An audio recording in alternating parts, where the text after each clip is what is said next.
Herzlich willkommen zu unserem neuen Video aus Spanien. Diese Woche entdecken wir gemeinsam mit euch einen Schlafplatz mit spektakulärer Aussicht. Wir sind erstaunlicherweise zurück auf der Seidenstraße. Und wir fahren gemeinsam nach Buñol, der Stadt, die für ihre Tomatenschlachten bekannt geworden ist. All das und noch viel mehr gibt's nach dem Intro. Bleibt dran!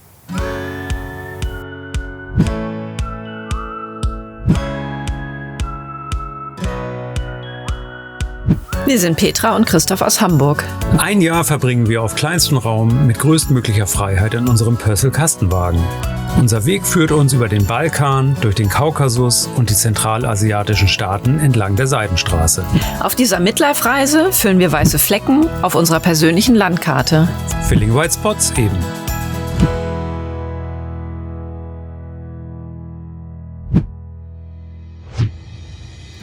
Wir sind zu Slow-Travelern geworden und haben uns schnell an unser langsames Reisetempo gewöhnt. Pro Tag fahren wir nicht länger als 1 Stunde.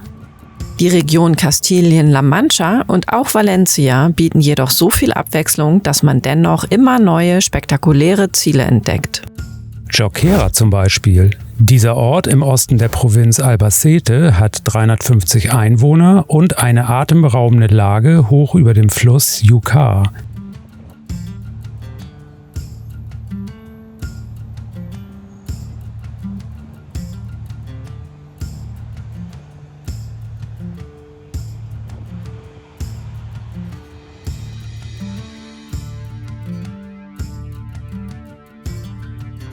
Natürlich erkunden wir das Dorf und finden einen großartigen Schlafplatz auf einem gegenüberliegenden Mirador.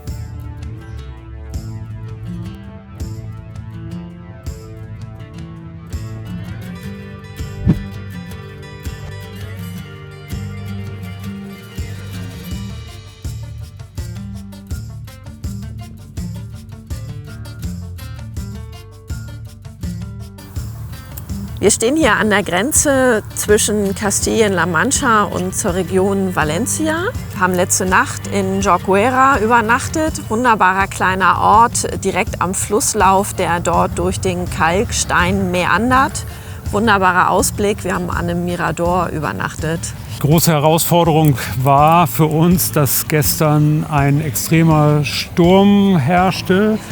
Wir haben dann kurzzeitig auch überlegt, können wir hier oben überhaupt stehen oder sollten wir den Platz noch mal wechseln. Da es aber mittlerweile stockfinster war, haben wir uns dann entschieden, einmal den Wagen so ein bisschen zu drehen, um dem Sturm, der aus Nordost kam, so ein bisschen die Angriffsfläche zu nehmen. Belohnt wurden wir dann heute Morgen mit einem traumhaften Sonnenaufgang. Das war sehr schön. Wir sind jetzt schon wieder unterwegs, freuen uns auf den nächsten kleinen netten Ort, denn diese Woche wird einige von diesen Orten beinhalten und wir gucken einfach, was es dort zu entdecken gibt.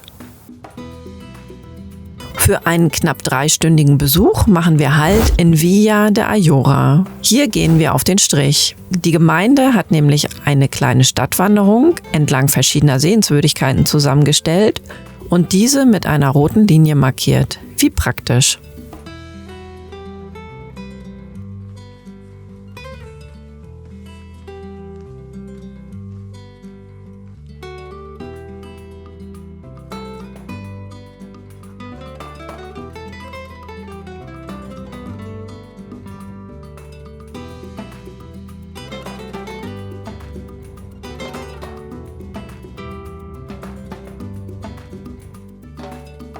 Unsere Entdeckungsfahrt geht weiter. Nach einem Übernachtungsstopp im beschaulichen Benissuera freuen wir uns auf Buñol, dem Ort, der für seine Tomatina bekannt ist.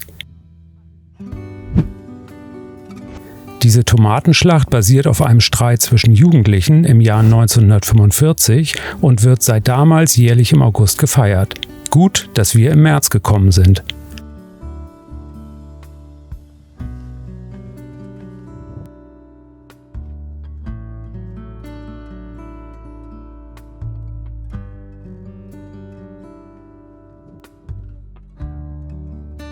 Herzlich willkommen aus der Stadt Buñol. Wir sind hier heute Mittag angekommen und nachdem wir uns mit unserem Kastenwagen durch die engen Gassen der Altstadt gekämpft haben, haben wir jetzt am Rande der Altstadt auch einen sehr schönen Platz für die Nacht gefunden. Die Altstadt macht auch einen sehr netten Eindruck. Wir sind jetzt oben auf der alten Burganlage. Von hier aus hat man einen super schönen Blick über die Altstadt. Buñol ist ja eher bekannt für das alljährliche Tomatenfest, die Tomatina. Wir finden allerdings, dass man sich die Stadt auch außerhalb der Tomatenzeit gut angucken kann. Und im Übrigen läuft hier auch der Jakobsweg durch, was mir jetzt nicht klar war. Wer den also mal wandern will, der kommt dann auch durch die Burganlage, weil der Jakobsweg direkt durch die Burg führt.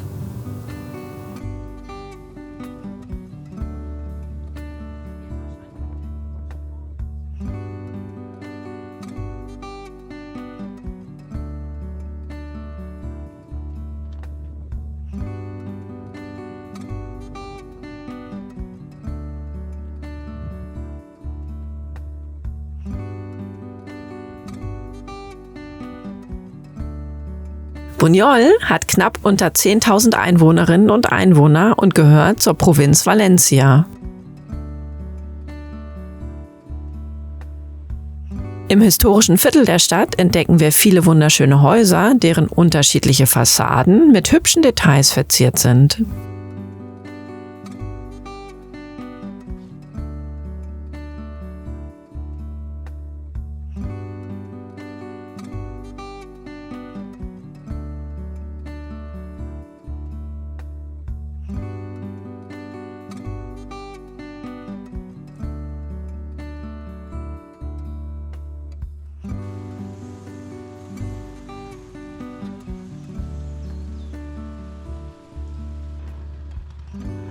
Nach einer ruhigen Nacht am Fluss bekommt auch Puschel endlich mal wieder eine Dusche.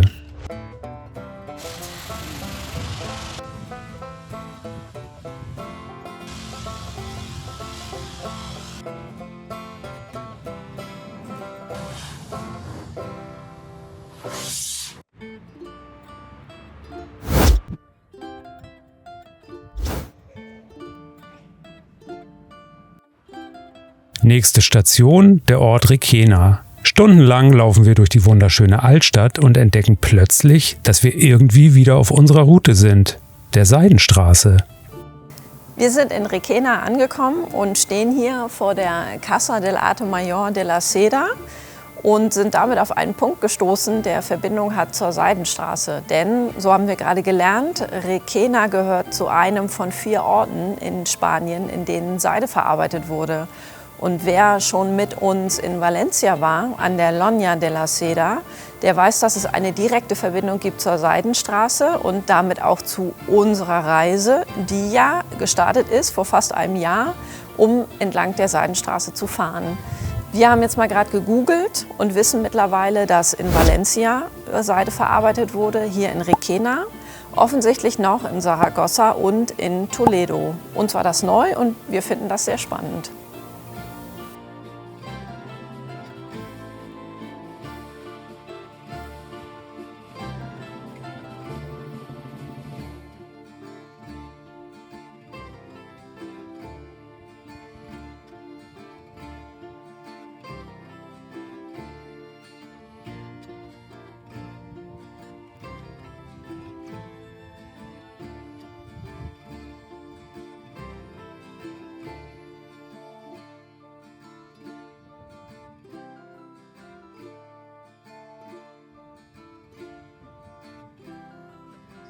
Leider sind die Türen der Casa del Arte Mayor de la Seda verschlossen. Daher entscheiden wir uns, einen Tag länger zu bleiben und noch einmal zum Museum zu laufen.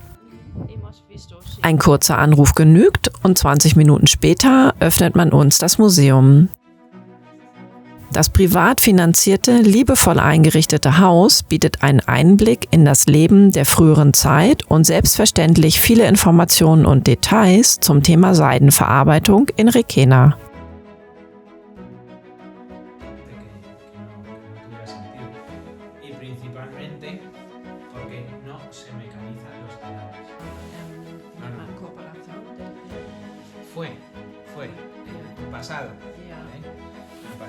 Esta casa la compra el gremio en 1740.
Ademuz bildet für uns als Slow Traveler den perfekten Ausklang unserer Reisewoche in Spanien.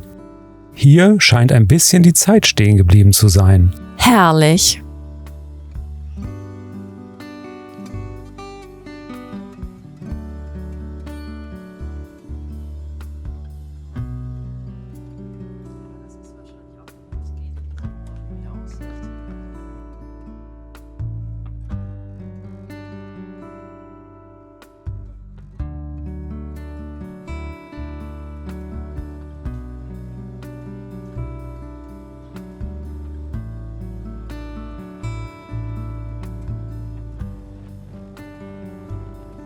Das war unsere Woche in Spanien. Wir hoffen, es hat euch so viel Spaß gemacht wie uns. Wenn dem so ist, dann kommentiert gerne, liked gerne, abonniert unseren Kanal, drückt auf die Glocke und wir sehen uns nächsten Sonntag wieder. Bis dahin. Tschüss. Tschüss!